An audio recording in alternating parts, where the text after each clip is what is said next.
18 చాప్టర్లలో ఉన్నటువంటి భగవద్గీత చెప్పింది ఏంటి? టోటల్‌గా ఏ దేవుడని గాని, ఒక నామరూపాలు గాని, రాముడు, కృష్ణుడని గాని ఎక్కడ పదం వాడలా. భగవాన్ అనే పదం వాడింది. భగవాన్ అంటే ఏంటి?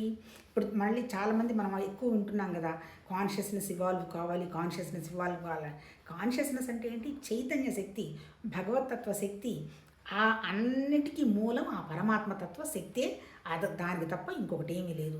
ప్రతిదీ సూర్యుడు, చంద్రుడు, భూమి, నేల, నీళ్లు, అగ్ని, వాయువు, ఆకాశం, భూమి మీద ఉన్నటువంటి మన ప్రాణాలు, మన ప్రాణ చైతన్యం, తర్వాత మనకు కావలసినటువంటి ఆహారం, ఇవన్నీ కూడా వ్యక్తమైందంతా నా శక్తి నుంచే అంటాడు. అంటే అర్థమైంది, నీకు కనపడుతున్నదంతా భౌతికం, ఇంకొంచెం సూక్ష్మంగా ఉంటే దైవికం, ఇంకా లోపలికి వెళితే ఆధ్యాత్మికం అన్నాడు. అంటే ఏంటి? ఆది భౌతికం, ఆది దైవికం, ఆధ్యాత్మికం అన్నాడు. ఆది భౌతికం అంటే అర్థం ఏంటి? పైన సూర్యుడు వేళ్లాడుతున్నట్టు కనపడుతున్నాడు, అంతే కదా, సూర్యుడు ఉన్నాడు, అది నీకు భౌతికంగా కనపడుతుంది. అదే సూర్యశక్తిని ఇంకా చూడాలంటే ఏ గోడ మీద అద్దమో పెడితే అక్కడ రిఫ్లెక్ట్ అవుతుంది, చూస్తావు. ఇప్పుడు ఇంకేం చెప్తున్నాడు? అదే సూర్యశక్తి, అదే డివైన్ లైట్ నా శక్తి అంటాడు. అంటే ఏంటి? ఎక్కడది ఆ శక్తి? పరమాత్మ తత్వశక్తి అంటాడు. అంటే ఆ పొటెన్షియాలిటీ ఎవరిది? ఒరిజినల్గా ఉన్న ఒక్క భగవాన్ తత్వమే. మరి ఆ డివైన్ లైట్ ఎక్కడుంది? సర్వత్రా ఉన్నది, మనతో కూడా ఉన్నది అదే డివైన్ లైట్. అంటే భగవతత్వం అంతా సర్వత్రా వ్యాపించింది అన్నాడు. ఆది భౌతికం అంటే నీ కంటికి కనపడుతుంది. ఆది దైవికం అంటే ఏంటి? దానిలో ఉన్నటువంటి పొటెన్షియాలిటీ. ఆధ్యాత్మికం అంటే ఏంటి? ఒరిజినల్గా ఉన్నటువంటి నిరాకారమైనటువంటి పరమాత్మ తత్వశక్తి. నువ్వు ఏ వస్తువు చూసినా ఈ మూడే చూస్తావు. గ్రాస్ చూస్తావు, సూక్ష్మం చూస్తావు, ఇంకా సూక్ష్మాతి సూక్ష్మం చూస్తావు.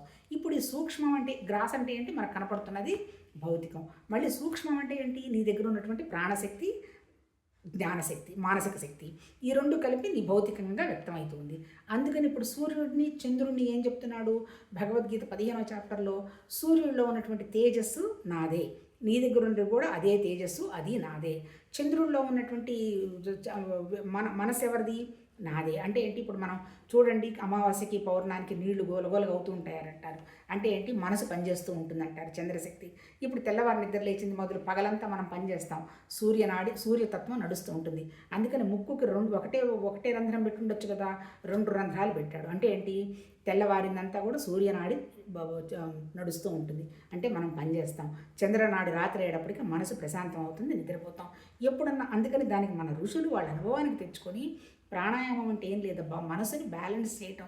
ఎప్పుడైతే మనసు బ్యాలెన్స్ అవుతుందో నీ ప్రాణశక్తి పెరుగుతుంది.